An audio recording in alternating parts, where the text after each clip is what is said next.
If you want to become a better leader of tomorrow, please subscribe Raj Shamani Clips channel, because here we get you the most insightful clips on leadership.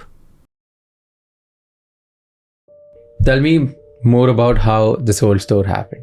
I think I was at this juncture and I was in finance and I just got a promotion. Okay, they really liked me. They want to keep me. I was an engineer who did finance, for 2 years. First guy to get double promoted. I hated it though. Every Sunday, this is a typical feeling which I think a lot of people have, maybe for school, college also. Every Sunday, you're just not looking forward to the Monday and the 5 days that go with it. And I was like, this is a shit way to spend the rest of my life. And for me, then when I just thought, okay, what do I like? I was a pop culture nerd. More then than now. I think the quality has gone down now. Okay. But anything to do with like Lord of the Rings, Star Wars, Harry Potter. My dog's name is Hobbit even. So I was like, okay, there's something I want to do. And I have given the investors a lot of math around my thought process, but honestly, there was none. I had 1.75 lakh in the bank. All that's everything. And the only thing you could start is a t-shirt company in my head. Of all the great ideas, that the only thing I could start is like, and my co-founders were also like in a similar boat. And the three of us just put in 5.25 lakh. A fourth guy joined about a year later. And we just started. We got a cupboard of t-shirts. There's no great story to this. We just got a cupboard of t-shirts, printed them with what we thought was funny and started. And that 5 lakh is all the money we put in till date. Nice. And then it just keep reinvesting. Yeah, that one cupboard became 2, became 4, became 8. Before we got our first investment, we were already a 30 crore company, profitable online company selling clothes. Because I think there Which year was that? 2013 to 18. Okay. 18 is when we got our first investment. So, whenever I go to some of these panels, they ask how do you start, and I hate it because someone says I saw this big problem and I used to work in McKinsey and I thought like I'll solve this, and the other person was like some higher calling, and I'm like, yeah, I just hated my job and I was selfish. That's fair. As long as it lasted good, so it's fair. It's a fair way to start. Okay. So in the beginning you started with, let's say, printing cool t-shirts because you were a pop culture nerd. Whatever was happening and was popular, you would put out something you found it funny, sarcastic, or like, hey, people want to own this and go ahead, right? I remember there was Bewakoof as well at the same time. IITians, super guys. So I didn't know that. Like when I was in college, 2013-14, my college was obsessed with Bewakoof a lot. Yeah. Like I think Soul Store was not that big back then, right? 2013-14, like you just said. We just started then. I was 23. तो उनका एक t-shirt आता था, तू तेरा देख. Yeah. 213 देख type. Yeah, I remember that. Everyone used to wear it. Exactly. And Ghanta engineer. Ghanta, exactly. So this used to be like almost everyone in the college wearing that. I was in a management college and people wearing Ghanta engineering. I was like, okay. So I saw that, and then what I noticed was that every random street shop would also have something like that. Like the similar kind of t-shirts, the similar kind of quotes, the similar kind of sarcasm.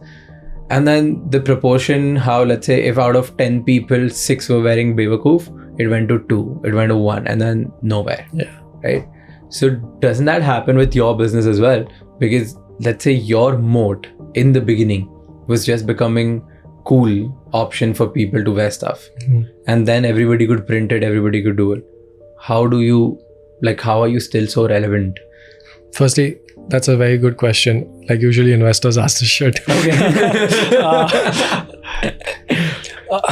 See, relevancy is baked into our business today because we are pop culture.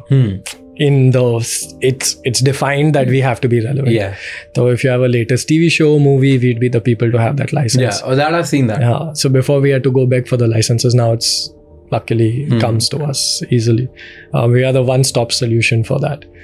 So relevancy is not as much of a problem. I think the only thing that keeps me awake at night is how do you keep this relevancy long lasting? How does the coolness factor keep going on?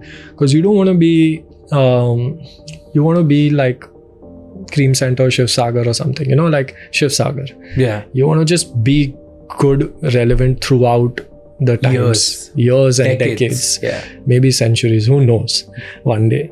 That is something that you have to design for. And this, tangents into the another part is that it takes time. I think when you go fast is when the relevancy breaks. To keep relevancy, you have to build memory in a consumer's mind. But people don't have the patience. And I think that's a big ecosystem problem where investors don't have the patience, and they would just be like, yaar, 4 saal mein brand banao. Nahi banta. There are too many things. Let's go one by one on that. The first is I still couldn't get it. Like, how do you be relevant and long lasting in a clothing business which stands for I want to be cooler, and every time I'll be cool? Because there are like, I think I tell you, in my head there are 3 types of clothing brands, and maybe there are 10 more you would know better, but I'll tell you from a layman consumer point of view. One is a brand which doesn't sell clothes, it sells status. Okay, so something like, let's say an LV or a Gucci or Burberry, they would सालों से एक ही design है. For years there have been one design, one logo. Yeah, the logo sells. The logo sells, the color sells, right? That's a status driven thing. And in fact, I would still say Levi's also comes in somewhere in that part as well, at least as far as the jeans is concerned, right? So that they sell status. They sell one part. There is a second kind of brand. They sell designs. Okay, so something like Sold Store. Correct. Next season, if I get cool stuff from you, I'll buy it. If next there's no cool stuff, I won't buy it. Sure. Okay, that's it's very design driven, right? And third is again a place or a loyalty driven. So let's say something like Zara.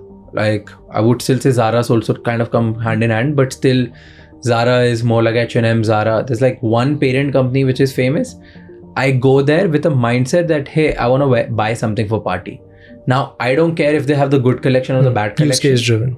What? It's use case driven, you're saying. It's use case driven, right? It's just occasion driven, and you know that the one place to go to, usually lifestyle, Zara, or I don't know, H&M. This is the third kind of brand which usually would people go for. Right? So I've divided in my head, there are 3 types. Yeah. Because Zara, I don't care. The brand is anyway not visible. You don't know whether this is Zara or no. The second is you don't care about designs as well, because Zara sometimes come with quirky designs, sometimes it's basic as hell. So you're not dependent on designs. You're just like, hey, I want something new. I'll go there and get it. Sure. It's just a trust on the place or absolutely or for a use case, if that's the thing. So I think these are the 3 kind of brands which in my head, because Zara is not cool, Soul Store is cool, and I don't know. No, I'm just breaking in my head. Like one is status, one is cool, one is I just want bread and butter. Like that's the occasion wise. I just want to go out. Got it. I think I'm going to flip it and say there are only those 2 then. I'll tell you why the second and third are more or less the same. First is the status one. You buy the logo and then it's you telling the world, I can afford this. And that is society is a status game to some extent.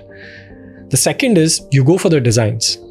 And because you start liking the designs regularly, you build it into the bread and butter, which is a third.